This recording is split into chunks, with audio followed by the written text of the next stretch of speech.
اگر آپ خاموش رہیں گے تو لوگ یہی سمجھیں گے کہ آپ کو کوئی فرق نہیں پڑتا۔ اگر آپ تکلیف پر شکایت نہیں کریں گے تو دنیا یہی گمان کرے گی کہ آپ کو کوئی درد محسوس ہی نہیں ہوتا۔ اگر آپ اپنی آنکھوں کو آنسوؤں سے خالی رکھیں گے تو لوگ آپ کو مضبوط سمجھیں گے، بے حس نہیں، بلکہ ایسا انسان جو درد سہنے کا عادی ہو۔ یہ دنیا آپ کو وہی سمجھے گی جو آپ خود اسے دکھائیں گے۔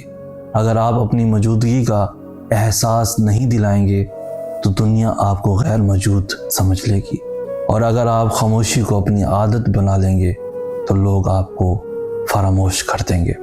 یہ حقیقت ہے کہ جو زخم آپ ظاہر نہیں کریں گے ان کا کوئی مرہم نہیں ہوگا، جو دکھ آپ کسی کے ساتھ بانٹیں گے نہیں ان کا کوئی ہمراز نہیں ہوگا، جو کہانی آپ خود نہیں سنائیں گے اس کا کوئی سامع نہیں ہوگا۔ دنیا اظہار کے اصول پر چلتی ہے، اور جو اظہار نہیں کرتا دنیا اسے روندنا جانتی ہے۔ اگر آپ فتح یاب نہیں ہو سکتے تو کم از کم اپنی بقا کے لیے ہی صحیح اظہار کرنا سیکھیں۔ مزید ایسی انفارمیٹیو ویڈیوز کے لیے ہمارا چینل سید احسن آس بھی ضرور سبسکرائب کیجیے۔ ہمیں کہتے ہیں سید احسن آس۔ ہم ملیں گے نیکسٹ ویڈیو میں، تب تک کے لیے اللہ ہو آپ کا حامی و ناصر۔